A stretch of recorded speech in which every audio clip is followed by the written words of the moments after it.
Julie, how are you today? It's good to see you in studio. I'm doing great. Thanks for having me. My pleasure. All right, so you went off on a bit of a rant. I love it, by the way, at Acculturated on selfie journalism. Now, listen, everybody's picking on the media these days. The president's picking on the media. You guys are just too easy on these politicians, he said recently. This is a little bit different. We're not talking about the heavy political news, but even in the realm of the sort of light, gossipy, fluffy news, you're saying the media is falling down on the job, or maybe they're just too self-absorbed. They're too busy with their selfie sticks. It's unbelievable. And I actually said in the piece, look, I know I come off as a curmudgeon, an old person who doesn't understand new social media, but I don't think that's the case, by the way. Well, thank you. But it really was astonishing. I saw this piece fly past my news feed on Facebook, and it said something about Bobby Flay. So I clicked on it. I like to read about food and write about food, and so I clicked on it, and it was just a really astonishing piece of journalism. This BuzzFeed writer was deployed to a Bobby Flay restaurant to interview him, and there was no interview. It was literally a series of selfies of herself, and there was a scant amount of information about Bobby. In fact, the only time she really mentioned him was when in one of the selfies, she's kind of holding the camera out and he's behind her, and she mentions, oh, look, he noticed I was taking a selfie. So I kind of mentioned this about how, some people do get their news entirely from these sources. And when you have such a breakdown of, standards of journalism, it was too fluffy. It was much too fluffy. I'm all for a nice fluffy piece that, PR hacks can go, yay, we got our boss some good coverage. But this literally had no information about Bobby Flay. And so, again, I feel like a lot of these sites, they employ these young kids, and it really is a means of, covering themselves. They are the story. The reporters are the story. The actual subject is secondary. And look, and here's the thing. That phenomenon is not necessarily new. You go back to Hunter S. Thompson and gonzo journalism. One of my favorite reporters out there today is a guy named Charlie LaDuff, who is up in Detroit. And, you know who he is. He has a certain type of story. When I was first starting out in Oklahoma City, there was a reporter named Mike Carpenter, who was a fantastic reporter, but he was always kind of in the story. But here's the thing. You can do that as long as you do it well. And the good reporters who know that their personalities, they know that they may be the hook, right? It's okay for people to watch them because they're entertaining and they're fun, and that's great. But at the end of the day, if they're good reporters, they want to bring people in so that they can tell them a story about somebody else. Yeah, and I know this happened, but I encourage people, find my piece, then I put a link into her piece. It'll boggle your mind that this actually got published. It really is. I don't know if you looked at the original piece. It's really nothing but selfies. And then at one point, she's also kind of a mean girl. She's sort of a mean girl. She takes a picture of a woman who's giving her a dirty look. And that was the only picture that wasn't her, was a picture of a woman sitting at an adjacent table who was probably annoyed. This was me. This is why I love this woman. She's an every woman. She's the sort of 40-something-year-old woman who's annoyed by this, hipster, sort of young millennial kind of attitude. So I'm not trying to just pick on these reporters who sometimes become a part of the story. Again, I think I agree with you. It happens. Well, no, and I didn't think that you were. I was look, it can be done well. Yeah. It wasn't this was done not well. This here, is, yeah. And it's more than just this one story here. You're right. I think that there is a new generation. I hate to just say, it's all millennials, but there is a new generation of journalists out there. These darn millennials are always congregating on my lawn. Get off my lawn. I actually sent this to my editor. And I said, I think I sound like a get off my lawn, like old man, but maybe I'm just ready for it. I'm just ready to embrace that phase.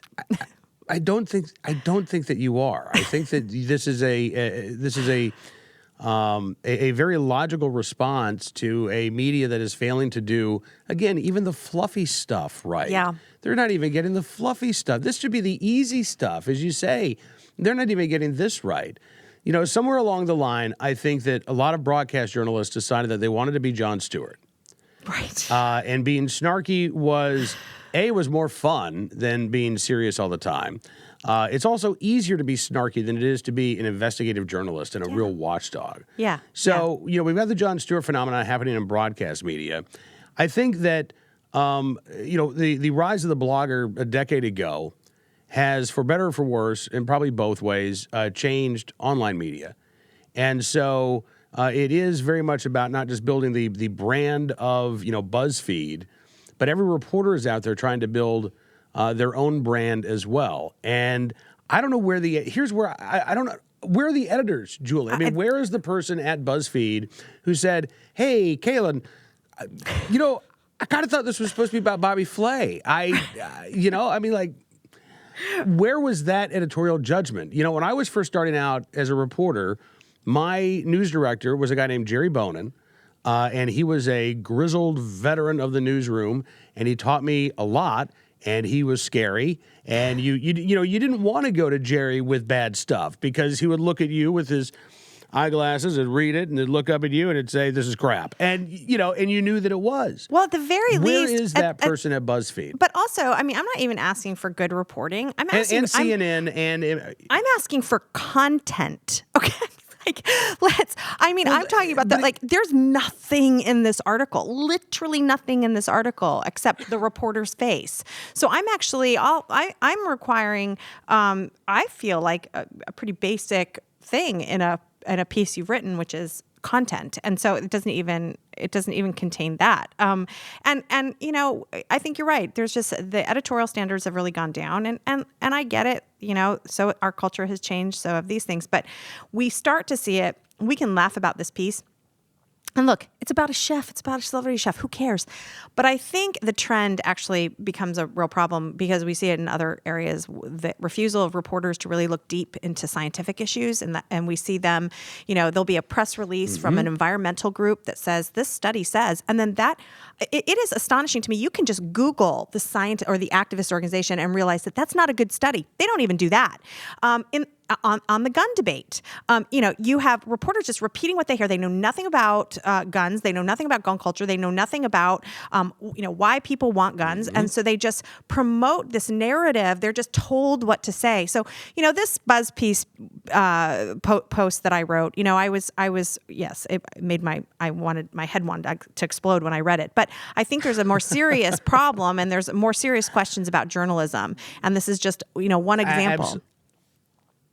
Absolutely there are. And we talk about this on the show all of the time. That's one of the reasons why I wanted to talk about this, because, yeah, as you say, this isn't serious journalism. It's not expected to be serious journalism, but it's still bad. It's not journalism where there's no content there. And so, again, if they're getting the fluffy stuff wrong, you know, look at what gets left out of our news coverage every night, Julie. Yeah. All of the stories that you know, don't get covered because we're covering the sideshow, we're covering the circus.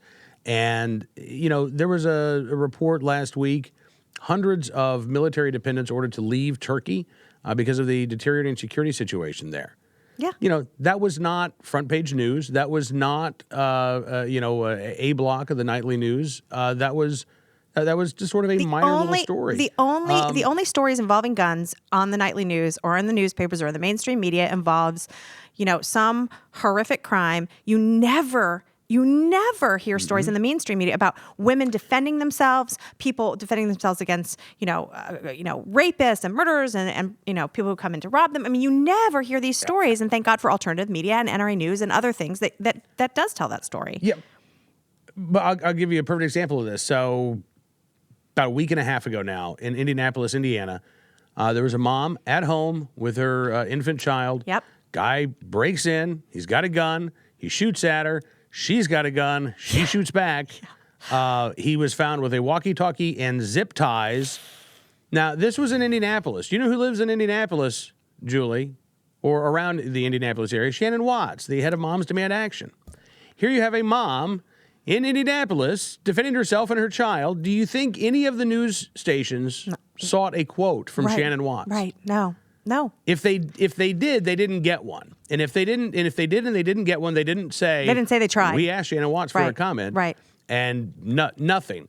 You know, now to me, that's a no-brainer. If I were a news director for any one of those TV stations, I would have been livid about that. How do you ignore an expert in the field, so to speak, when you know the story's in your backyard? But it's these basic steps of not, you know, there's no institutional knowledge.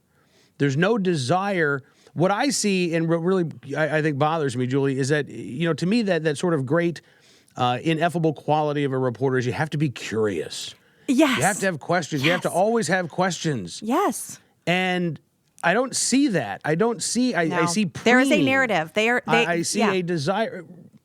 Yeah, and a narrative. They are not. They are not reporters. They are repeaters. I've said this for years. They are repeaters. They repeat what is on their talking point sheet. Whatever activist organization has put out a press release. I actually did this once. I found an article in a local newspaper, and I compared it to the EWG Environmental Working Group. I had the Environmental Working Group press release, and I compared it. It was plagiarism. First of all, it was. I wrote about this.